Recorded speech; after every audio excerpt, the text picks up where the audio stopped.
യാഥാർത്ഥ്യം. അപ്പോൾ അത് പ്രകൃതി വിരുദ്ധമാണ്. പറയുന്നത് അടിസ്ഥാനപരമായി ഒരു കാര്യം നന്മയോ തിന്മയോ എന്ന് തീരുമാനിക്കപ്പെടുക മനുഷ്യരുടെ കേവലമായ അറിവിനപ്പുറത്ത് അവനെ സൃഷ്ടിച്ച പരിപാലിക്കുന്ന തമ്പുരാൻ ഒരു കാര്യത്തെ നന്മയായി തിന്മയായി പഠിപ്പിക്കുമ്പോഴാണ്. അപ്പോൾ നന്മ ചെയ്തുകൊണ്ട് ജീവിക്കുന്ന ഒരാളെന്ന് പറഞ്ഞാൽ അയാൾക്കൊരു ഗൈഡ് ലൈൻ ആവശ്യമാണ്. ഗൈഡ് ലൈൻ ഇല്ലെങ്കിൽ എന്താ പ്രശ്നം? നന്മയാണെന്ന് കരുതി തിന്മ ചെയ്യുന്ന ആളുകളുടെ ഒപ്പം നമുക്കറിയാം ലോകത്തെ ഏത് ഭീകരവാദിയെ വിളിച്ചു നോക്കുക. ഭീകരൻ എന്ന് നമ്മൾ പേരിട്ട് വിളിക്കുന്ന ഇയാളെ വിളിച്ച് സംസാരിച്ചു നോക്കുക. അയാൾ ചെയ്യുന്നത് നന്മയാണ് എന്നാണ് അയാളുടെ വീക്ഷണവും വിവരവും. പക്ഷെ എന്താണ് അടിത്തറ? ഒരടിത്തറയുമില്ല. അയാൾക്ക് അങ്ങനെ തോന്നി എന്നത്, അയാളുടെ അനുഭവങ്ങൾ അയാളെ പഠിപ്പിച്ചു എന്നത്. അപ്പോൾ അതിനപ്പുറത്ത് സൃഷ്ടാവായ തമ്പുരാൻ നന്മ എന്ന് പഠിപ്പിച്ച നന്മ ചെയ്യണം. അപ്പോഴാണ് സ്വർഗലോകം ലഭിക്കൂ, രക്ഷ ലഭിക്കൂ.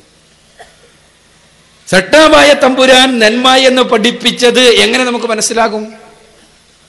അതിനാണ് പടച്ചവൻ വേദഗ്രന്ഥം അവതരിപ്പിച്ചത്, അതിനാണ് പടച്ചവൻ പ്രവാചകന്മാരെ പറഞ്ഞയച്ചത്.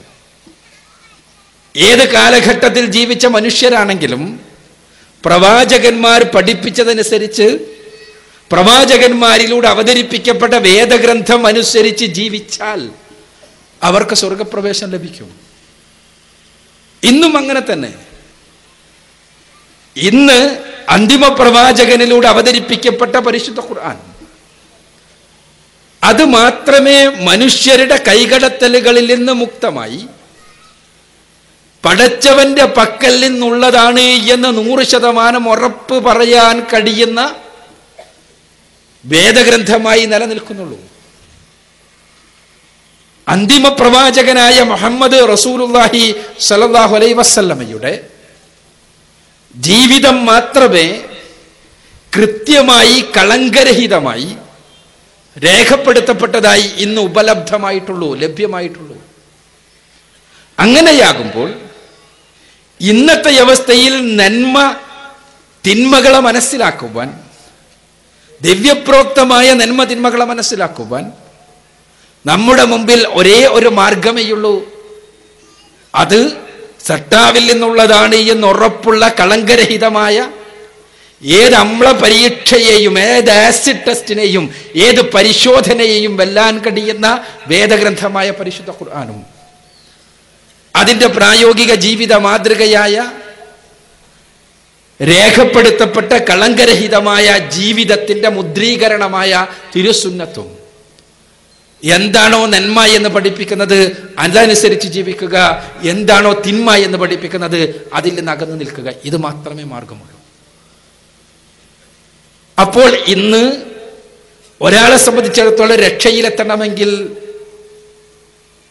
ദൈവികമായ മാർഗനിർദ്ദേശം അനുധാവനം ചെയ്യുകയാണ് മാർഗമെന്ന് മനസ്സിലായി കഴിഞ്ഞാൽ ആ ദൈവികമായ മാർഗനിർദ്ദേശം ഉപലബ്ധമാകണമെങ്കിൽ, ലഭ്യമാകണമെങ്കിൽ പരിശുദ്ധ ഖുർആനും തിരുസുന്നത്തും അനുധാവനം ചെയ്യുകയല്ലാതെ നിർവാഹമില്ല എന്നുള്ളതാണ് യാഥാർത്ഥ്യം. അതിനാണ് ഇസ്ലാം എന്ന് പറയുക. അതല്ലാതെ ജന്മം കൊണ്ടൊരാൾ മുസ്ലിം മാതാപിതാക്കളുടെ മകനായി ജനിക്കുന്നതിനല്ല ഒരാൾ മുസ്ലിം എന്ന് പറയുക. മുസ്ലിം മാതാപിതാക്കളുടെ മക്കളായി ജനിച്ചാലും ഹിന്ദു മാതാപിതാക്കളുടെ മക്കളായി ജനിച്ചാലും ക്രിസ്ത്യൻ മാതാപിതാക്കളുടെ മക്കളായി ജനിച്ചാലും പടച്ചവൻ പറഞ്ഞതനുസരിച്ച് ജീവിച്ചാൽ രക്ഷയുണ്ട്, മോക്ഷമുണ്ട്. പടച്ചവൻ പറഞ്ഞത് ഇന്ന് നമുക്ക് ലഭിക്കുക പരിശുദ്ധ ഖുർആനിൽ നിന്നാണ്, തിരുസുന്നത്തിൽ നിന്നാണ്. ഇതാണ് നമുക്ക് എല്ലാവർക്കും പറഞ്ഞു കൊടുക്കാനുള്ളത്.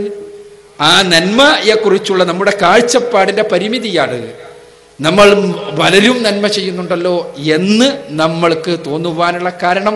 യഥാർത്ഥത്തിലുള്ള നന്മയാകണമെങ്കിൽ, ഒരു കാര്യം നന്മയാകണമെങ്കിൽ 3 അടിസ്ഥാനപരമായ നിബന്ധനകളുണ്ട് എന്നാണ് ഇസ്ലാമിന്റെ കാഴ്ചപ്പാട്. അതിൽ ഒന്നാമത്തെ നിബന്ധന സൃഷ്ടാവിനോടുള്ള ബാധ്യത നിർവഹിച്ചിരിക്കണമെന്നതാണ്. സൃഷ്ടാവിനോടുള്ള ബാധ്യത അവനെ മാത്രം ആരാധിക്കുക എന്നത്. രണ്ടാമത്തെ നിബന്ധന പടച്ചവൻ പഠിപ്പിച്ചതാകണമെന്നതാണ്. പടച്ചവൻ പഠിപ്പിച്ച എന്ന് തിരിച്ചറിയാൻ ഇന്ന് ഖുർആനും സുന്നത്തുമല്ലാതെ മറ്റു മാർഗങ്ങളില്ല. മൂന്നാമത്തെ നിബന്ധന, അത് പടച്ചവന്റെ തൃപ്തി മാത്രം കാക്ഷിച്ചുകൊണ്ട് ചെയ്യുന്നതാകണമെന്നതാണ്.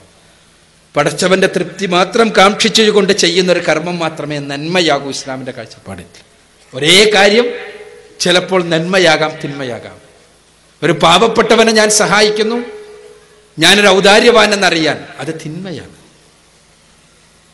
ഒരു പാവപ്പെട്ടവനെ ഞാൻ സഹായിക്കുന്നു, അയാൾ നാളെ എന്നെ കാണുമ്പോൾ ഭവ്യതയോടെ നിൽക്കണം എന്ന ആഗ്രഹത്തോടു കൂടി, അത് തിന്മയാണ്.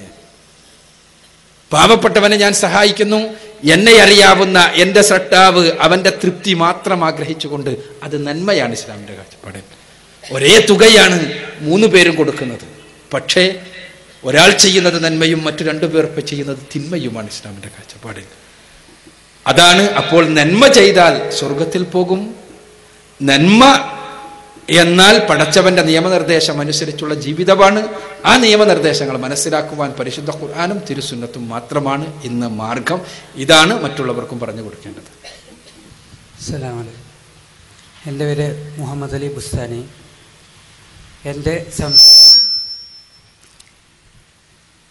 ഇവിടെ വിശുദ്ധ ഖുർആനിനെ തിരുസുന്നത്തിനെയും അല്ലെങ്കിൽ ഏകദൈവ വിശ്വാസത്തിൽ വിശ്വസിക്കുന്നൊരു വ്യക്തി എന്ന് മാത്രമല്ല, അതിൻ്റെ പ്രചാരകരും അതിൻ്റെ എല്ലാമാകുന്ന ഒരു വിഭാഗവും അങ്ങനെയല്ലാത്ത മറ്റൊരു വിഭാഗവും, എന്നാൽ ഏറെക്കുറെ സാമൂഹിക ഇടപെടലുകളിൽ ഈ 2 വിഭാഗത്തിൽ നിന്നും തുല്യമായ രീതിയിലുള്ള സേവനം സമൂഹം അനുഭവിക്കുന്നു.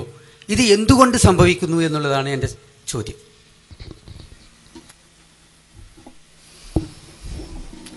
ഏകദൈവ വിശ്വാസിയായ മനുഷ്യനും അല്ലെങ്കിൽ ഒരു വിഭാഗവും, സട്ടാവിൻ്റെ നിയമനിർദ്ദേശങ്ങൾ അനുസരിച്ച് ജീവിക്കുന്ന വിഭാഗവും അതല്ലാത്ത വിഭാഗവും, ഈ 2 കൂട്ടരുടെയും സാമൂഹ്യമായ ഇടപെടലുകളിൽ ഒരേ നന്മ സമൂഹത്തിന് ലഭിക്കുന്നു. ഇതെന്തുകൊണ്ട് എന്നാണ് ചോദ്യം.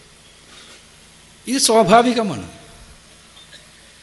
പലപ്പോഴും ഈ മാനുഷികമായ കർമ്മങ്ങൾ, ആ മാനുഷികമായ പ്രകടനങ്ങൾ, മനുഷ്യന്റെ ഒരു അടിസ്ഥാന ഭാവം, ഇതിലെല്ലാമുള്ള കുറേ നന്മകളുണ്ട്. നന്മ എന്ന് പറയുമ്പോൾ അടിസ്ഥാനപരമായി മനുഷ്യൻ സൃഷ്ടിക്കപ്പെട്ടിട്ടുള്ളത് നന്മയും തിന്മയും ചെയ്യാൻ കഴിയുന്നവനായിക്കൊണ്ടാണ്. അപ്പോൾ ഓരോരുത്തരും ജനിച്ച് ജീവിച്ചു വളർന്ന സാഹചര്യങ്ങൾക്കനുസരിച്ച് വ്യക്തികൾ പ്രകടിപ്പിക്കുന്ന ചില സാമൂഹ്യമായ സൽഫലങ്ങൾ ഉണ്ടാക്കുന്ന കാര്യങ്ങൾ ഉണ്ടാകാം. പക്ഷേ ഇവിടെ നമ്മൾ മനസ്സിലാക്കേണ്ട ഒരു അടിസ്ഥാനപരമായ കാര്യം, സട്ടാവായ തമ്പുരാന്റെ നിയമനിർദ്ദേശങ്ങൾ അനുസരിച്ച് ജീവിക്കുന്നവരുടെ ജീവിതം, ആ ജീവിതത്തിൽ യഥാർത്ഥത്തിൽ രൂഢമൂലമായ വിശ്വാസമാണ് അവരുടേത് എങ്കിൽ തീർച്ചയായും അതിൽ കളങ്കലേശമില്ലാത്ത നന്മയാണ് കാണാൻ കഴിയേണ്ടത്. ഞാൻ നേരത്തെ പറഞ്ഞു, 3 നിബന്ധനകളിൽ അവസാനത്തേത് ഏറ്റവും പ്രധാനപ്പെട്ടതാണ്. നിങ്ങൾ സമൂഹം അനുഭവിക്കുന്ന നന്മ എന്ന് പറയുമ്പോൾ ഈ സമൂഹത്തിന് ലഭിക്കുന്ന, ഞാൻ നേരത്തെ പറഞ്ഞ 100 രൂപ മാത്രമേ നമ്മൾ കാണുന്നുള്ളൂ. ഈ സമൂഹത്തിന്റെ പ്രതിനിധിയായി ഞാൻ ആ പാവപ്പെട്ടവനെ നിർത്തട്ടെ. ആ പാവപ്പെട്ടവന് ലഭിക്കുന്ന 100 രൂപ മാത്രമേ സമൂഹം കാണുന്നുള്ളൂ. അവിടെ ഒന്നാമത്തവൻ ഈ 100 രൂപ നൽകുമ്പോൾ അവനതിന് പിന്നിലുള്ള ഒരു വളഞ്ഞ ലക്ഷ്യമുണ്ട്.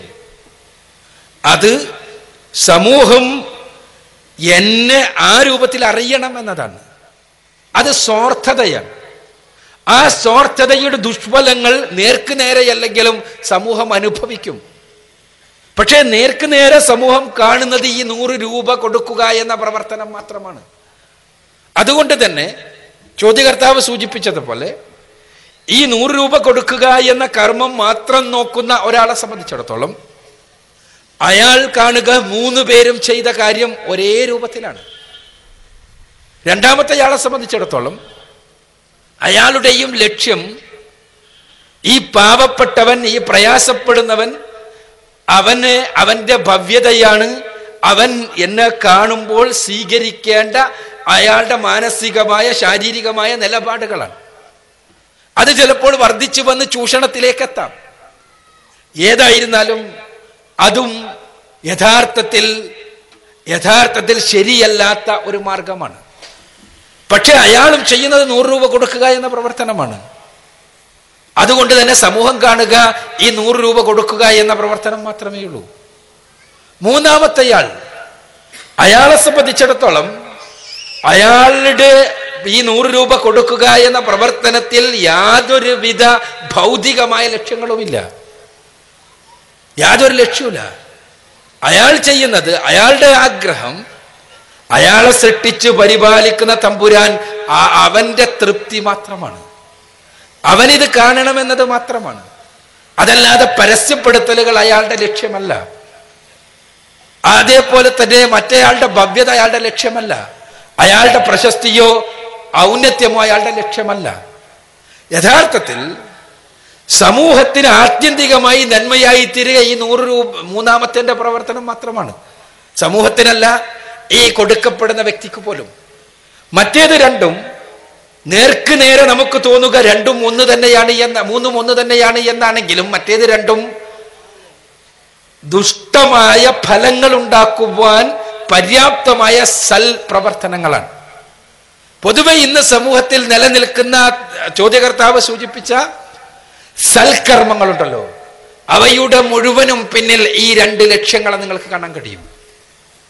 ആ 2 ലക്ഷ്യങ്ങളിൽ നിന്ന് മുക്തമായി പടച്ചവന്റെ തൃപ്തി മാത്രം കാക്ഷിച്ചുകൊണ്ട് കർമ്മം ചെയ്യാൻ തയ്യാറാകുമ്പോൾ മാത്രമേ യഥാരൂപത്തിലുള്ള സാമൂഹ്യ സേവനം സമൂഹത്തിൽ നിലനിൽക്കുകയുള്ളൂ.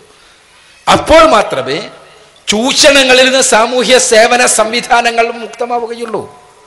അല്ലാത്തിടത്തോളം സാമൂഹ്യ സേവന സംവിധാനങ്ങൾ മാനസികമോ ആത്മീയമോ സാമൂഹികമോ സാമ്പത്തികമോ എല്ലാമായ ചൂഷണങ്ങളാൽ മുഖരിതമാകും, പെട്ടെന്ന് കാണാൻ കഴിഞ്ഞാലും ഇല്ലെങ്കിലും. ഇതാണ് ഇത് തമ്മിലുള്ള വ്യത്യാസം. വ്യക്തികൾ എന്നുള്ള നിലക്ക് ആളുകളിൽ അടിസ്ഥാനപരമായ നന്മകൾ നിലനിൽക്കുന്ന, നന്മകൾ എന്ന് പറയുമ്പോൾ ഇസ്ലാമിക വീക്ഷണത്തിലുള്ള നന്മയല്ല, മാനുഷികമായ തലത്തിലുള്ള നന്മ നിലനിൽക്കുന്ന ആളുകൾ ഉണ്ടാകാം. ആ നന്മകൾക്ക് അവരുടേതായ ലക്ഷ്യങ്ങളും ഉണ്ടാകും. ആ ലക്ഷ്യങ്ങൾ ആത്യന്തികമായി ആ ലക്ഷ്യങ്ങളാണ് ഇതിന്റെ ഫലം നിർണയിക്കുന്നത്. അതുകൊണ്ടാണ് ഇസ്ലാമികമായ വീക്ഷണത്തിൽ നന്മ ചെയ്യുന്നവന് മാത്രമേ പൂർണ്ണമായ അർത്ഥത്തിലുള്ള പൂർണ്ണമായ തലത്തിലുള്ള സേവനത്തിൽ അധിഷ്ഠിതമായ നന്മ ചെയ്യാൻ കഴിയൂ എന്ന് പറയുന്നതിന്റെ താല്പര്യം അതാണ് ഇത് രണ്ടും തമ്മിലുള്ള വ്യത്യാസം. അസ്സലാമു അലൈക്കും. എൻ്റെ പേര് മുഹമ്മദ്, എടത്തനാട്ടുകര സ്വദേശി. ഇന്ന് നിലവിലുള്ള ക്രൈസ്തവ വേദഗ്രന്ഥങ്ങൾ ഏകദൈവത്തെ മാത്രം ആരാധിക്കുവാനാണ് യേശു പഠിപ്പിച്ചത് എന്ന് ഇവിടെ നിന്ന് മനസ്സിലാക്കാൻ സാധിച്ചു. പിന്നെ എന്നു മുതൽക്കാണ് ഈ ത്രിയേക വിശ്വാസം സഭകളുടെ വിശ്വാസമായി അംഗീകരിക്കപ്പെട്ടത്? ക്രൈസ്തവ സഭകൾ എന്നു മുതൽക്കാണ് ത്രിയേക വിശ്വാസം ഒരു വിശ്വാസമായി സ്വീകരിക്കാൻ തുടങ്ങിയത് എന്നാണ് ചോദ്യം. യഥാർത്ഥത്തിൽ ക്രിസ്തു മതത്തിലെ ദൈവസങ്കല്പം നിലവിലുള്ള അവസ്ഥയിലേക്ക് പരിണമിച്ചത് ഒരുപാട് ഘട്ടങ്ങളായിക്കൊണ്ടാണ്. വിഷയാവതരണത്തിൽ ഇവിടെ സൂചിപ്പിക്കപ്പെട്ടതുപോലെ സൃഷ്ടാവും സംരക്ഷകനുമായ തമ്പുരാൻ, പടച്ചവൻ മാത്രമാണ് ആരാധ്യൻ എന്ന് പഠിപ്പിച്ചുകൊണ്ടാണ് ക്രിസ്തു കടന്നുപോയത്. മത്തായിയുടെ സുവിശേഷത്തിലെ 4-ാം അധ്യായത്തിലെ 10-ാമത്തെ വചനത്തിൽ തന്നെ പ്രലോഭിപ്പിക്കുവാൻ വേണ്ടി കടന്നു വന്ന പിശാചിനോട് പോലും അദ്ദേഹം പറയുന്നുണ്ട്, സാത്താനെ പോ, നീ നിന്റെ ദൈവമായ കർത്താവിനെ മാത്രം നമസ്കരിച്ച് അവനെ മാത്രം ആരാധിക്കണം എന്നാണല്ലോ എഴുതപ്പെട്ടിട്ടുള്ളത്. ദൈവം തമ്പുരാൻ മാത്രമാണ് ആരാധ്യൻ. യേശു തന്റെ സന്നിഗ്ധമായ ഘട്ടങ്ങളിൽ പ്രാർത്ഥിച്ചുകൊണ്ട് ജനങ്ങൾക്ക് മാതൃക കാണിച്ചു. പൊട്ടിപ്പൊട്ടിക്കരഞ്ഞ് ദൈവം തമ്പുരാനോട് പ്രാർത്ഥിച്ചിട്ട് യേശു പ്രാർത്ഥന പഠിപ്പിച്ചു, സ്വർഗസ്ഥനായ പിതാവേ, ദൈവമേ എന്ന് പറഞ്ഞുകൊണ്ട്.